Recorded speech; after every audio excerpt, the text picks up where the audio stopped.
স্পষ্টভাবে জানাতে চাই, যদি দিদির পুলিশ হয় তাহলে সেই পুলিশকে আমি মানতে রাজি নই।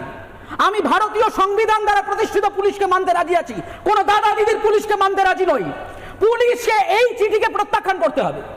এই চিঠিকে প্রত্যাখ্যান করে প্রেসের সামনে এসে অনুব্রত মণ্ডলকে ক্ষমা চাইতে হবে যে এই পুলিশ কোন দাদা দিদির পুলিশ নয়।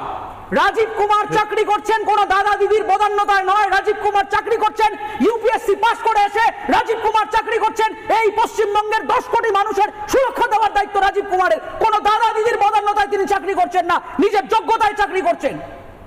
প্রত্যেকটা আইপিএস আজকে একত্রিত হন। আপনি নিজের স্কিলের ভিত্তিতে চাকরিটা পেয়েছেন। যদি আপনি ওই অযোগ্য শিক্ষার্থীদের মতো টাকা দিয়ে চাকরি না পেয়ে থাকেন, তাহলে কালকে চিঠি দিয়ে বলুন যে চাকরিটা ছাড়ছেন আপনারা। কজনকে ট্রান্সফার করবে?